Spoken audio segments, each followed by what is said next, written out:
కనకమకామణిభూషితలింగం ఫణిపతివేష్టితశోభితలింగం దక్షసుయజ్ఞ వినాశనలింగం తత్ప్రణమామి సదాశివలింగం. కనకమకామణిభూషితలింగం. మన ఇంట్లో బంగారపు నగలు కానీ మణులు కానీ మనం ఏమి ధరించినా మీ ఇంట్లో ఉండే పూజా మందిరంలో దేవుడి విగ్రహానికి ఒక్కరోజు అలంకరించి ఆ తర్వాత ధరించండి. ఆ మణి సౌభాగ్యంగా మారుతుంది. రాగానే ఇలా మెడలో వేసేసుకోవడం కాదు. ఇక్కడ ఖచ్చితంగా మన ఇంట్లో ఉండే పూజా మందిరంలో అది స్త్రీ సంబంధమైన ఆభరణం అయితే అమ్మవారి మెడలో వెయ్యాలి. దుర్గాదేవి అయినా పర్వాలా, సీతాదేవి అయినా పర్వాలా, లక్ష్మీదేవి అయినా పర్వాలా, ఆవిడ మెడలో వెయ్యాలి. పట్టినా పట్టకపోయినా సరే వేసేయాలి. పట్టకపోతే పాదాల దగ్గర పెట్టేయాలి. మంగళసూత్రం కూడా అమ్మవారి పాదాల దగ్గర పెట్టి తొడుక్కుంటారండి స్త్రీలు, భక్తి ఉన్నవాళ్ళు ఖచ్చితంగా. ఆవిడే కాపాడాలండి, ఎవరు కాపాడతారు? మగవాళ్ళు కూడా ఉంగరం కొనుక్కున్నా సరే ఉంగరం తీసి ముందు అమ్మవారి దగ్గర పెట్టాలి, శివుడి దగ్గర పెట్టాలి, రాముడి దగ్గర పెట్టాలి, కృష్ణుడి దగ్గర పెట్టాలి. ఆయన వేలికి పట్టకపోతే కాలి దగ్గర పెట్టాలి. ఆయన ఈ ఉంగరం నీది అని చెప్పి అన్నాడు తీసుకుని తొడుక్కో. అప్పుడు ఆ ఉంగరం ఈ దిక్కుమాలిన రంగురాళ్ళ ఉంగరాల కంటే బ్రహ్మాండంగా పనిచేస్తుంది. దేవుడి మీద నమ్మకంతో పెట్టుకున్న ఉంగరం అది. ఈ ఆలోచనలు ఉన్నవాళ్ళు ఆ పని చేయండి. రంగురాళ్ళకి మోసపోకండి. ఒకడు మొత్తం 10 వేళ్ళకి మొత్తం 30-40 ఉంగరాలు పెట్టండి. అవన్నీ ఏవో వెలవెలబోతూ ఉన్నాయి. ఒక్క ఉంగరం బాగా మెరుస్తుంది, అది పెళ్లినాడు పెట్టిన ఉంగరం. ఇవన్నీ ఎందుకు పెట్టేవరా అన్నట్టు. ఆ ఉంగరం పెట్టుకోవడం వల్ల ఇవన్నీ పెట్టుకోవాల్సి వచ్చింది అన్నట్టు. అది పెట్టుకోకపోతే ఇవన్నీ బాగానే ఉండేవి, పెళ్ళి అయ్యాక వచ్చేవి ఇవన్నీ. ఆ పెళ్లి ఉంగరం ఒకటి పెట్టుకోబట్టి ఈ 40 ఉంగరాలు పెట్టుకోవాల్సి వచ్చింది. తర్వాత ఎన్ని వచ్చాయి ఇవన్నీ? ఈ రంగురాళ్ళ ఉంగరాలు ధరించి మోసపోకండి. టీవీలో ప్రకటనలు చూసి మీరు చేయించుకున్న ఉంగరమే, మీ మామగారు మీకు పెట్టిన ఉంగరమే, మీరు కష్టపడి చేయించుకున్న ఉంగరమే, లేదా పెళ్లి రోజుకి మీ భర్త మీ ఎందు ప్రేమతో చేయించినటువంటి ఉంగరాన్ని ఒక్కసారి అమ్మవారి దగ్గర పెట్టండి. అమ్మ ఇవి పెట్టేసుకోకండి, వెంటనే కక్కుర్తిపడి వెనక్కడ పెట్టండి, ఆవిడ పాదాల దగ్గర పెట్టండి. అమ్మ కాపాడమని అడగండి. ఆ తర్వాత ఆ ఉంగరం తీసుకుని పెట్టుకోండి. అన్ని రకాల శుభాలు జరుగుతాయి, అనుమానం ఏంలా. భగవత్ సంకల్పం. ఏది మనం అనుభవించేటువంటి వస్తువుని ముందు భగవంతుడికి అర్పించాలి. అది కూడా లేకపోతే ఎలాగా? కనకమహామణి భూషితలింగం. కనకమహామణులని అక్కడ పెడితే శివుడేం ధరించడం, ఆయనకి ఎలాగో బూడిదే. వీడు ఇంత ఆభరణాలు పట్టుకొచ్చి నాకు పెట్టాడు, వీడికి ఎప్పటికీ ఆభరణాలకి లోటు ఉండకుండా ఉండుగాక అనుకున్నాయి. ఫణిపతివేష్టిత శోభితలింగం. అంతటి శివలింగం. శివుడి మెడలో ఎప్పుడూ పాము తిరుగుతూ ఉంటుంది. ఎందుకో తెలుసా? ఆ పాము విడిగా ఉంటే భయపడుతుంది మనని, శివుడి మెడలో ఉంటే భయపెట్టదు. అందుకని మన జీవితంలో కూడా భయం అనే పావుని జయించాలి అంటే మన మనస్సులో శివుడు ఉండాలి ఖచ్చితంగా. నమ శివాయ నమ శివాయ నమ శివాయ అనే పంచాక్షర జపాన్ని మానకుండా ఉంటే సర్పభీతి కూడా మనకి ఉండదు. దక్ష సుయజ్ఞ వినాశనలింగం. దక్షుడు చేసింది చాలా గొప్ప యజ్ఞం. ఇందాకే ఆ కథ అంతా చెప్పుకున్నాను. కానీ అహంకారంతో చేశాడు. యజ్ఞాలు యాగాలు ఎప్పుడూ నిరహంకారంగా చెయ్యాలి. నేను చేస్తున్నాను అనే భావన ఉండకూడదు. భగవంతుడు చేయిస్తున్నాడు, ఈ చెయ్యి చేస్తోంది అంతే. దానం ఇచ్చాము అంటే భగవంతుడు ఇచ్చే అవకాశం ఇచ్చాడు, ఈ చెయ్యి ఇస్తోంది అంతే. అలా చేస్తే యజ్ఞం నిలబడుతుంది. లేకపోతే సొంత మావగారి యజ్ఞాన్ని కూడా విధ్వంసం చేసేసాడు. ఇక్కడ చుట్టరకాలు ఏమి ఉండవు. ఇక్కడ దక్షుడు మరి సొంత మావగారే కదా. అయినా దక్ష సుయజ్ఞ వినాశనలింగం. మావగారు తండ్రి ఇంకో బంధాలే ఉండవు. తప్పు ఒప్పు రెండే ఉంటాయి. మనలాంటి వాళ్ళు కాదు దేవతలు. వాళ్ళకి మానవ సంబంధాలన్నీ పట్టవండి. ధర్మం అధర్మం అనేవి ఉంటాయి తప్ప వీడు మావాడు వీడు పరాయివాడు అనే భావన ఉండదు అక్కడ. అందుకని ఏది ధర్మమో అది చేస్తారు. మావగారి విషయమైనా అంతే, పిల్లల విషయమైనా అంతే. అందులో తేడా ఏమి ఉండదు. అందుకని అదే మనం కూడా మానవ సంబంధాల్లో పాటించాలి. ధర్మాధర్మాలకి ప్రాధాన్యం ఇవ్వాలి. కానీ వీడు మా మేనలుడు వాడు మా తోడలుడు అనే మాట రాకూడదు. అక్కడ ధర్మమే ముఖ్యం. అందుకని ఆ ఆలోచన చేయాలి. కుంకుమ చందన లేపితలింగం పంకజగార సుశోభితలింగం సంచిత పాప వినాశనలింగం తత్ప్రణమామి సదాశివలింగం. కుంకుమ చందన లేపితలింగం. శివుడు ఏమీ ప్రత్యేకమైన లేపనాలు పోతలు కోరుకోడు. కానీ మనం పూస్తే వద్దని చెప్పడం. అందుకని మన ఇంట్లో కానీ దేవాలయాల్లో కానీ ప్రత్యేకమైన ఉత్సవాల్లో చందనము కుంకుమ మొదలైనవి శివుడికి అర్చన చేయొచ్చు. రోజు ఆయన ఇష్టపడేవి కావు. కానీ భగవంతుడు ఎలా ఉంటాడు అంటే ఏదో వాడికి ఇష్టం కదా, వాడు పూస్తున్నాడులే అని పూజించుకుంటాడు. ఒక్కోసారి తల్లిదండ్రులు చూడండి, వాళ్ళకి ఇష్టం లేకపోయినా సరే పిల్లలు చెబితే వింటారు. చిన్నపిల్లలు నా కోసం పెట్టుకో నాన్న, నా కోసం పెట్టుకోండి, ఇష్టం లేకపోయినా పెట్టుకుంటారు. మా అమ్మాయి అడిగింది, చిన్నపిల్ల, దాని ఇష్టం కోసం పెట్టుకుంటున్నాను. అది ప్రేమ. భగవంతుడికి మనకి పిల్లల యందు ప్రేమ ఉన్నట్టే భగవంతుడికి మన భక్తులందరి మీద ఉంటుంది. అందుకని మనం కుంకుమ పూసినా, చందనం పూసినా, కనక మహామణులు పెట్టినా హాయిగా పెట్టించుకుంటాడు ఆయన. ఎందుకంటే మనం ప్రేమతో పెడుతున్నాం, కానీ ఆయనకి అది అక్కర్లేదు. కుంకుమ చందన లేపిత లింగం పంకజకార సుశోభిత లింగం. అర్చన పూర్తి అయిన తర్వాత పద్మాలు అక్కడ పెడితే మరింత అందంగా ఉంటుంది శివలింగం. అది కూడా 1, 2, 3 అంతకు మించి పెట్టకూడదు. చెరువులో తామరపూలన్నీ కోసి పట్టుకొచ్చే చెరువును పాడు చేయడం. అందుకని 1, 2 పువ్వులు పెడితే ఆ మధ్యలో శివలింగం ఎంత అందంగా ఉంటుందండి. మన ఇంట్లో పూజామందిరంలో విగ్రహాలను ఎప్పుడూ కడగాలి, తుడవాలి, దానికి శంకలు పెట్టుకుని మానేయకండి.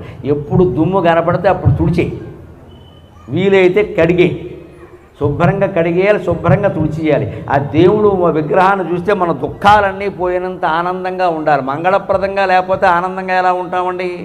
ముందు మనుషుల మధ్యలో అనుబంధాలు బాగుండాలన్నా భార్యాభర్త శుభ్రంగా స్నానం చేసి పౌడర్ రాసుకుని హాయిగా కూర్చుని ఉండాలి. ఇంట్లో కూర్చున్న మహారాజులో ఉండాలంతే. ఇలాగా మా ఆయన అన్నట్టుగా ఉండాలంతే మహారాజులాగా. ఆడది కూర్చుంది అంటే అమ్మవారు కూర్చున్నట్టే ఉండాలి అక్కడ. అబ్బా ఈవిడ ఉండగా నాకేమిటండి లక్ష్మీదేవి సాక్షాత్తు అనుకోవాలి. ఎప్పటికప్పుడు శుభ్రంగా స్నానం చేయడం, బట్టలు మార్చుకోవడం, వీలైనంత తక్కువ అలంకారాలైనా చేసుకోవడం, సుఖంగా ఉంటే, శుభ్రంగా ఉంటే ఆనందంగా కూడా ఉంటాం. ఒళ్ళే బాగుండకపోతే ఇంకా లోపల మనస్సు ఎలా బాగుంటుంది? అంటే శరీరాన్ని ముందు కాపాడుకోవాలి. భగవంతుడు అలాగే చేస్తున్నాడు. పంకజహార సుశోభిత లింగం సంచిత పాప వినాశక లింగం. ఈ రకంగా పద్మాలతోటి, కుంకుమతోటి, చందనంతో భగవంతుడిని కనుక అర్చిస్తూ, కుంకుమలాగే కాంతివంతంగా మన మనస్సు ఉండేలాగా, కుంకుమలాగే పరిమళంగా మన చందనంలాగే పరిమళభరితంగా మన మనస్సు ఉండేలాగా, పంకజంలాగే మృదువుగా స్నిగ్ధంగా మెరిసిపోతూ మన మనస్సు ఉండేలాగా చూసుకుంటే అప్పుడు సంచిత పాప వినాశన లింగం. ఎన్నో జన్మల నుంచి కూడబెట్టి ఎప్పుడు పోతాయో మనకి తెలియకుండా ఉన్న పాపాలన్నీ కూడా నాశనం అవుతాయి. పాపాలకి పుణ్యాలకి దేనికి అంత భయపడవలసిన అవసరంలా. పాపాలకి భయపడక్కల్లా, పుణ్యాలకి తాపత్రయపడక్కల్లా. రెండూ మనస్సులో జ్ఞాపకాలే. నీ మనసులో జ్ఞాపకాలు లేవు అంటే ఏది అనుభవించాల్సిన అవసరం లేదు. ఆ జ్ఞాపకాలు పోవాలి అంటే నిత్యము శివార్చన చెయ్యాలి. అలా చేయడం కోసమే కార్తీక మాసం పెట్టారు ప్రత్యేకంగా. ఏడాదంతా చేయమంటే చేయరని ఈ నెలంతా చేయవయ్యా, ఈ నెలంతా ఉపవాసాలు కూడాను. కనీసం నెలకు 10 రోజులు ఉపవాసం ఉంటాం ఈ నెలలో. ఎంత లేదన్నా 10 రోజులు ఉంటారు. సోమవారాలు 4, పూర్ణిమ 2 ఏకాదశులు, క్షీరాబ్ది ద్వాదశి చాలా ఉన్నాయి మన ప్రాణానికి. ఈ ఉపవాసాలు ఉంటే ఏమవుతుంది? తినకుండా కూడా ఉండడం అలవాటు. నేల మీద పడుకుంటే ఏమవుతుంది? పరుపులు లేకుండా పడుకోవడం అలవాటు అవుతుంది. కార్తీక మాసం జాగ్రత్తగా ఉండాలి అని భార్యలు కాస్త భర్తని వారించి కొంచెం పక్కన పెడితే బ్రహ్మచర్యం కూడా అలవాటు. అందుకోసమే ఈ 10 రోజులు, నవరాత్రులు, దశరాత్రులు, మన పండగల్లో, హిందువుల పండగల్లో నెలంతా పెట్టడం. ఎందుకంటే అభ్యాసం. అయ్యప్ప దీక్షలో ఉన్నవాళ్ళని చూడండి, 40 రోజుల పాటు వాళ్ళు ఆ ప్రసాదం తింటారు, నేల మీదే పడుకుంటారు, చెప్పులు వేసుకోరు, ఎంత దూరం నడవాలన్నా నడుస్తారు. చన్నీళ్ళలో చచ్చేడు స్నానం చేస్తారు. తెల్లారకట్ట మనం వేడి నీళ్ళు చేయలేకపోతున్నాం అక్కడ, వాళ్ళు చన్నీళ్ళు చేస్తారు. ఇలా 40 రోజులు అలవాటు పడ్డాక ఎలా ఉండాలి మనస్సు? 40 రోజులు ఉన్నవాడిని 40 ఏళ్ళు ఉండలేనా? అలా ఉండాలి. అది దీక్షా రహస్యం. అప్పుడు ఇంద్రియ నిగ్రహం, మనో నిగ్రహం అలవాటు అవుతుంది. శాంతం, సహనం అన్నీ అలవాటు అవుతాయి. అయ్యప్ప మన ఒళ్ళో కూర్చుంటాడు, వచ్చి చెప్పాలంటే వేరే. ఇవన్నీ ఎక్కడ ఉంటాయో అక్కడే ఉంటాడు దేవుడు. అది అలవాటు కావడానికి దీక్ష మనము చెయ్యాలి అలాగే. అందుకని పంకజహార సుశోభిత అంటే సంచిత పాపం. ఎప్పుడైతే నువ్వు మనస్సును పవిత్రంగా మార్చుకున్నావో, సత్కర్మలు చేయడం మొదలుపెట్టావో, పాత పాపకర్మలు ఎందుకు మిగులుతాయండి? ఇప్పుడు పూర్వం ఒక తప్పు చేసిన వాడే ఊళ్ళో ఉన్నాడు అనుకుందామండి, వాడు ఏదో హత్య చేశాడు అనుకుందామండి, జైలు శిక్ష అనుభవించాడండి, ఏదో బయటకు వచ్చాడండి. మనం అనుకుంటాం కొన్నాళ్ళ పాటు కేడి అంటారు.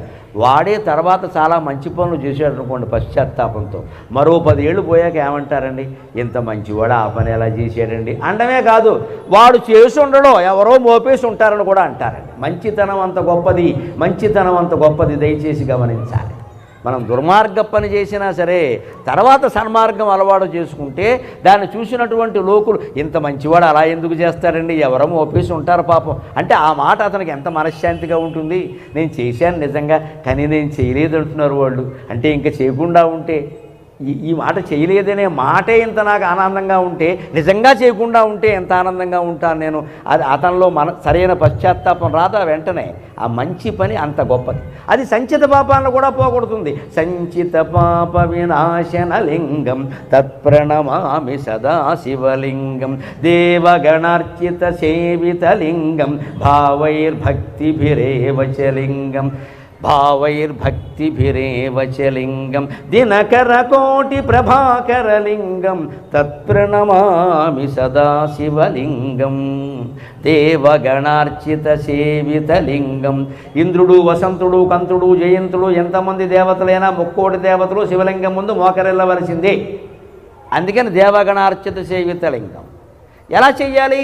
ఉట్టినే మొక్కేస్తే కుదరదు. భావై భక్తిభిరేవ చ, మన మనస్సులో నిజమైన భక్తి ఉండాలి. భావైర్భక్తిభిరేవ చ లింగం. గుడి చుట్టూ ప్రదక్షిణాలు ఎక్కువ చేయడం, రోజు గుడికి వెళ్ళడం, ఇవన్నీ లెక్కలెట్టద్దండి. దయచేసి ప్రదక్షిణం చేయండి, లెక్క పెట్టకండి. ఒక కాగితం తీసుకోవడం, కలం పెట్టుకోవడం, ఇక్కడ తిరుగుతున్నప్పుడల్లా ఒకటి గీసుకుంటే దృష్టి అంతా ఈ ఒకటి మీద ఉంది, దేవుడి మీద లేదు. చివరికి దేవుడు ఎప్పుడో విసుకొచ్చే కాగితం తీసుకుని ఒక 100 గీతలు గీసేస్తాడు. వెళ్ళిపోయి ఇంటికి ఎందుకు వచ్చిన గొడవ, వీళ్ళు ఎక్కడితో కూర్చున్నావు. ఆకలి వేసినవాడు, ఆవురావురమైన ఆకలి వేసి అన్నం తినేవాడు ఎవడన్నా ముద్దలు ఎక్కడతాడా? ఉయ్యాల్లో పడుకున్న బిడ్డని లేపి ఎగరేసి ముద్దు పెట్టుకునే తల్లి ఎప్పుడైనా ముద్దులు లెక్క పెట్టిందా? నా దేశం కోసం కాశ్మీర్ సరిహద్దుల్లో ఉండి ఒళ్ళంతా గాయాలు పడి పోరాడుతున్న సైనికుడు ఎప్పుడైనా తనకి అయినటువంటి గాయాలు లెక్క పెట్టాడా? మనం జపం చేస్తూ పూసలు లెక్క పెడతాం ఏంటంటే దరిద్రం. ప్రదక్షిణాలు చేస్తూ ప్రదక్షిణాలు లెక్క పెడతారా? ఈ లెక్క ఏమిటిది అంటే సెంటిమెంట్ పట్టేసింది బాగా. 108 చేయాలి, 109 చేయకూడదా? లేకపోతే 107తో ఆపేయకూడదా? ఈ లెక్కలు వేసుకుంటూ కూర్చునే దేవుడు కూడా లెక్కలు వేస్తాడు వ్యాపారస్తుల్లాగే. ఓ సమయం పెట్టుకో, అరగంట చేసే వెళ్ళిపో, లెక్కట్టుకో. అరగంట అనుకో, వాచి పెట్టుకో, అలారం మొగ్గాని ఆపి. దానివల్ల మనకు సమయం కూడా కలిసి వస్తుంది. నువ్వు ఎంత చేయగలవు అంతే చేయి. జపం చేయలేమండి, సహస్ర గాయత్రి చేయలేము, 1000 నామాలు 1000 సార్లు చేయలేము, మానేయండి. పావుగంట పెట్టుకోండి, అరగంట పెట్టుకోండి, ఎంత చేయగలిగితే అంత. అరగంటలో ఎంత అయితే అంత చేయండి. అరగంటకి సెల్ ఫోన్ అలారం పెట్టుకోండి, అంతసేపు కట్టేయండి. మళ్ళీ మధ్యలో ఫోన్ మాట్లాడదు, అంతసేపు కట్టే అలారం పెట్టుకో. అరగంట అవగానే ఆపి, చాలు నేను ఇంతే చేయగలను, దండం పెట్టు, భగవంతుడు అనుగ్రహిస్తాడు. ఈ లెక్కలు చూడండి దేవుడు. ప్రత్యేకించిన కోరికలతో చేసే జపాలకే లెక్కలు ఉంటాయి. ఎందుకంటే నువ్వు అక్కడ షరతు పెట్టావు, దేవుడు షరతు పెడతాడు. అది కామ్యకర్మ వేరు, నిష్కామకర్మ వేరు. కామ్యకర్మ వేరు. అక్కడ యజ్ఞంలో ఏది వాడాలంటే రావాకంటే రావాకు బదులు తుమ్మాకు తెస్తానంటే కుదరదు. అక్కడ ప్రసాదం ఏదంటే అదే లెక్క. ఎందుకంటే నువ్వు ఒక కోరిక కోరావు, నువ్వు షరతులు పెట్టినప్పుడు దేవతలు కూడా షరతులు పెడతారు. నువ్వు ఏ షరతు లేకుండా పరమాత్మ నాకు అవకాశం ఉన్నంత వరకు చేస్తాను అంటే దేవుడు ఏమంటాడో తెలుసా? నాకు అవకాశం ఉన్నంత వరకు నిన్ను కాపాడుతాను రా అంటాడు. మన అవకాశానికి పరిమితి ఉందండి, పరమశివుడి అవకాశాలకి పరిమితి లేదండి. ఎలాగైనా కాపాడు. మన అవకాశం ఎంత, మనం ఎంత. కానీ ఆయనకి అవకాశం లేదండి, ఆయనకి ఆకాశమే అవకాశం. Sky is the limit. వ్యోమకేశఖ అని పేరు ఆయనకి. ఆయన తాండవం చేస్తూ కేశభాషను జాబితే ఆకాశం అంతా ఆక్రమించింది. ఆయనకి అవకాశం ఏంటంటే ఆకాశం అండి, అంతుందా? ఆయన కూడా ఏమంటాడు మనకు అర్థం కావడానికి, నువ్వు అవకాశం మేరకు చేసావు కదరా, నేను కూడా అవకాశం మేరకు కాపాడుతాను. కానీ అవకాశం ఎంత? ఆకాశం అంతా. అంటే అన్నీ ఇస్తాడు.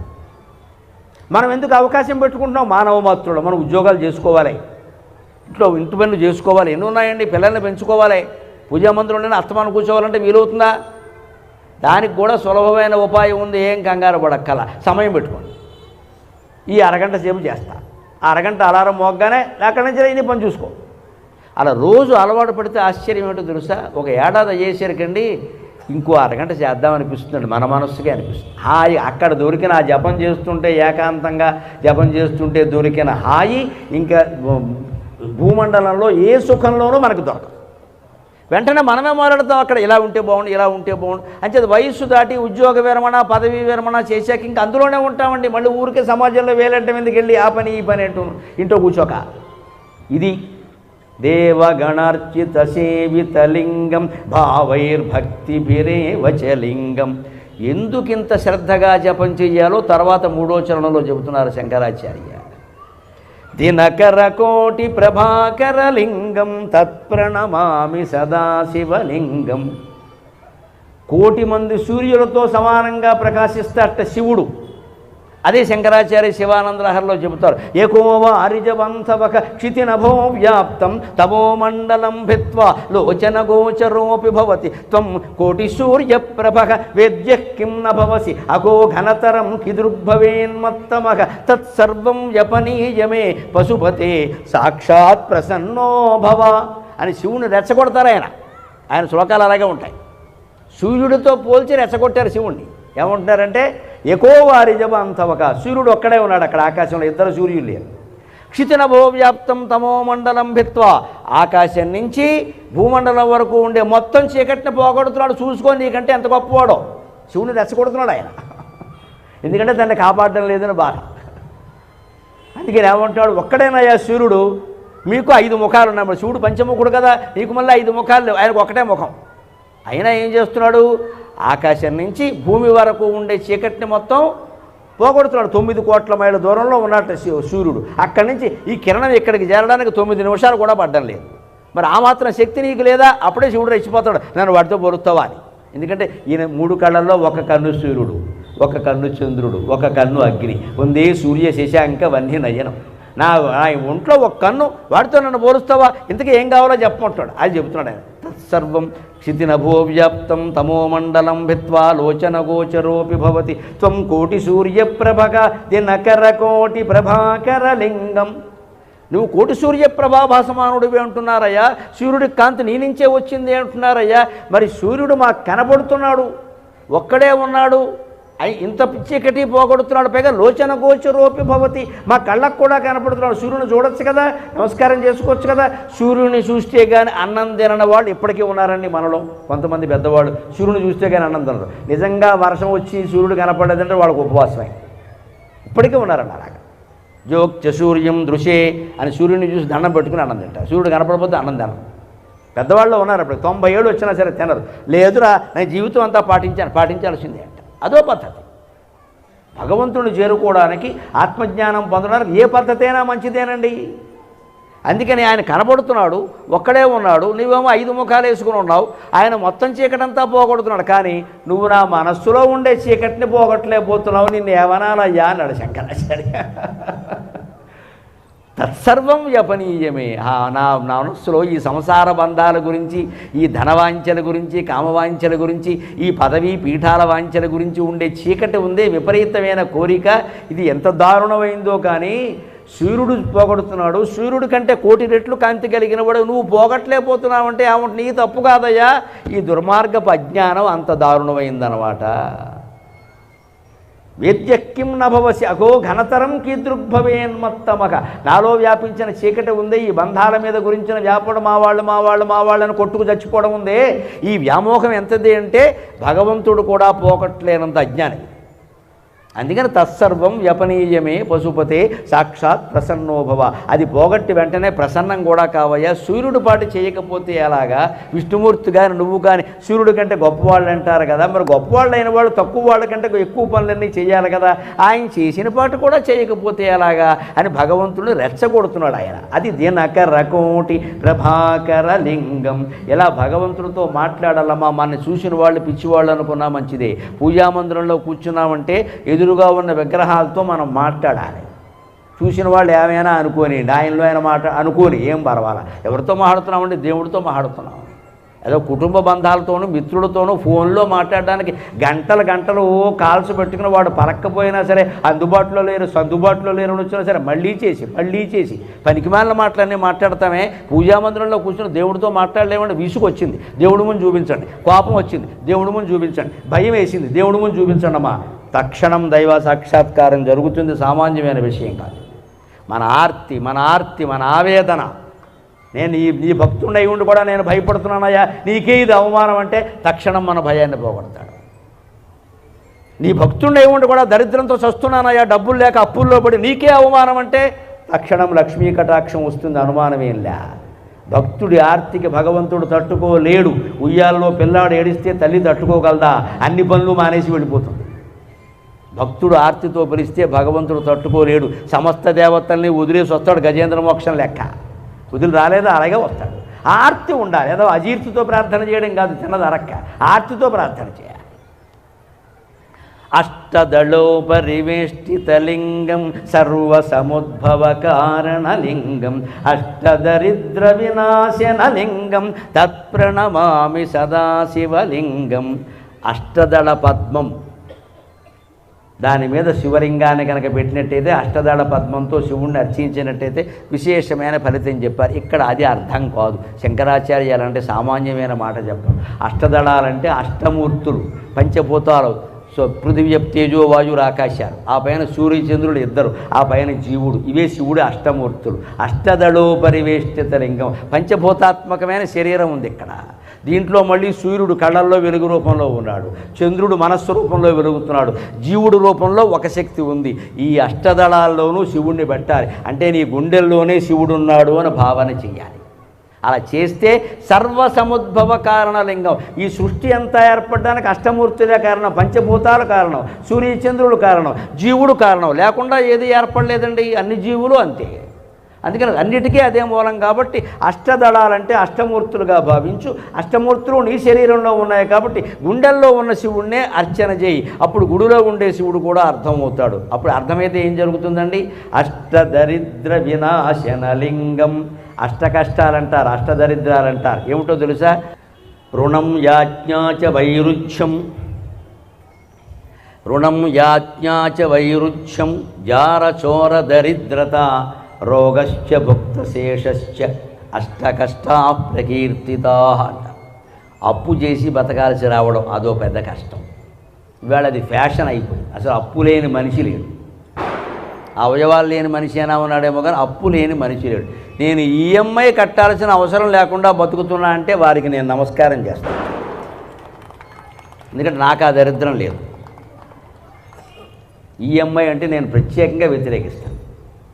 మా అబ్బాయిలు కూడా ఏమైనా కావాలంటే నేను కొనిస్తాను, మీరు ఈఎంఐ పెట్టకండి అని చెప్పాను. పెట్టకూడదు, అది అలవాటు చేసుకోమని. డబ్బులుంటే కొనుక్కోలేక మానేయాలి. ఇవాళ బాగా సమాజంలో వ్యాపించింది ఏమిటి అంటే ప్రతిదానికి యాపో అప్పు, యాపో అప్పు, తర్వాత వాడు టాపు, మనం ఊపి. ఇక్కడ ఈ అప్పు చేయడం బాగా దుర్లక్షణం అయిపోయింది. అందుకే డబ్బులు లేకుండా వస్తువు ఎలా కొంటే ఉండే? ₹1,00,000 వస్తువు కొనాలా? నీ దగ్గర 5,000 10,000 మించిలేవా? 90,000 అప్పు చేస్తావా? బుద్ధి జ్ఞానం ఉందా? పైగా నెలసరి వాయిదాలు ఎప్పుడో కట్టుకోవచ్చు, అర్థం లేదండి. ఉద్యోగంలో చేరాం, 50,000 జీతం ఉంది, 3 కోట్ల రూపాయలు ఇల్లు కొంటాడండి 30 ఏళ్ళకి సరిపడా. ఇప్పుడు రోజుకు 30 బళ్ళలు వేసుకోవాలి అప్పు తీర్చారు. ఒక చచ్చిపోతాడు అన్యాయంగా, గుండెపోటు వచ్చి. 30 ఏళ్ళకి సరిపడా అప్పు చేస్తావా? 50,000 జీతం ఉన్నవాడికి 3 కోట్ల ఇల్లు ఎందుకంటే పని లేక? అదింట్లో ఉండలేడా? 5,000 10,000 ఇచ్చి ఉండాలి. నిజంగా 3 కోట్ల ఇల్లే నీకు కొనాలంటే 2 కోట్లు నీ దగ్గర ఉండాలి, క్యాష్ ఉండాలి. లేదా ఉన్న ఆస్తి అమ్మినా 2 కోట్ల పైన రావు. అప్పుడు నువ్వు అప్పు చేయి. 30,000 లేవు, 3 కోట్లు అప్పు చేస్తాడు. 30 ఏళ్ళు పెట్టామంటాడు, నెమ్మదిగా కట్టుకుంటాం. ఈ నెమ్మదిగా 30 ఏళ్ళు నెత్తి మీద తలనొప్పి కాదండి, ఆలోచించండి. యువతరం మొత్తం ఇక్కడే దెబ్బతింటున్నారు, ఆత్మహత్యల పాలవుతున్నారు.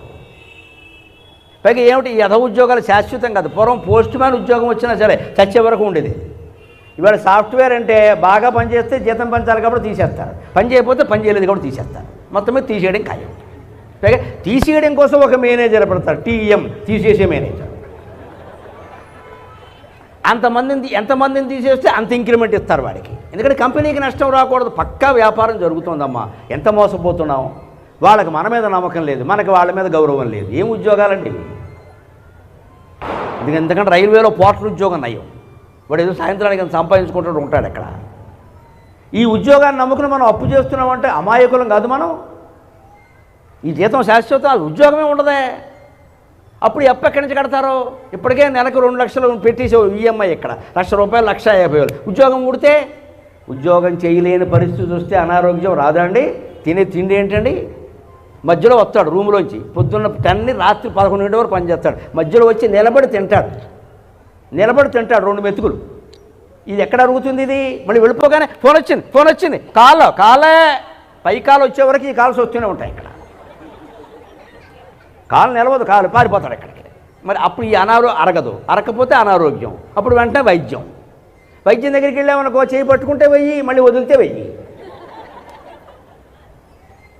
ఇవన్నీ ఆలోచించండి. ఎందుకు చెబుతున్నారో? దైవారాధన అంటే నేర్చుకోవలసింది స్తోత్రాలు చదువుకుంటూ కూర్చోవడం కాదు. ఇక్కడ అష్టదరిద్రాలంటే ఇవేనండి. రుణం, అప్పుడు యాజ్ఞ. ఇంకా ఉన్న అడుక్కోవచ్చాడు. బావా ఓ 2 లక్షలు సర్దవా, బాబా వాడు ఎక్కడి నుంచి వచ్చాడు, వాడు అప్పుల్లో ఉన్నాడు అక్కడ. ఇదే యాచన. ఇక అక్కడి నుంచి పిచ్చి నమ్మకాలన్నీ పెరిగి ఏమిటండి అనగా ఎవడో వస్తాడు, శుక్రుడు 6లో ఉన్నాడు, గురుడు 3లో ఉన్నాడు, నువ్వు ఇంట్లో ఉండంటాడు. వాడికో 2 లక్షలు ఇచ్చావు, వాడు అప్పులు తీరాయి, నీ అప్పులు పెరిగాయి. శుక్రుడు గురుడు అక్కడే ఉన్నారు. ఇవన్నీ మన బలహీనతను సొమ్ము చేసుకుంటున్నారు. పక్క వ్యాపారం ఇది. కూర్చుని భగవన్నామస్మరణ చేసి సంతృప్తితో బతికితే అంతకంటే జీవితం ఉందా? సంతృప్తి, స్మరణ, ఈ 2 మాటలు గుర్తుపెట్టుకోండి. సంతృప్తి, స్మరణ, హాయిగా ఉంటారు. అప్పు చేసే పని లేదండి. రుణం, యాచ్యాచ, వైరుధ్యం, వాడితో తాగాదా, వీడితో తాగాదా, గొడవ ఎందుకండి? ఎక్కడదక్కడ వదిలేయాలి విషయాలు. ఓ మాట అంటే వదిలే, ఏం పర్వాలా, దాని గురించి ఓ పెద్ద పెంట చేయగా చేస్తే గొడవలు ఎక్కువైపోతాయి. మనం ఊరుకున్నాం అనుకో, వాడు ఇష్టం వాక్కుని 2 రోజులు వాక్కుంటాడు, ఊరుకుంటాడు. మాట్లాడేవానికి ఏం మాట్లాడినా ఇదోటి అటోటి లాగుతారు. ఇక్కడ ఈ ఫోన్లు పెరిగిపోయి ఇదో చావు వచ్చింది. ఇక్కడ ప్రతిదానికి ఓ వ్యాఖ్యానం వాడేదో బొమ్మ పెడతాడు, దాని పక్కన ఏదో చేస్తాడు.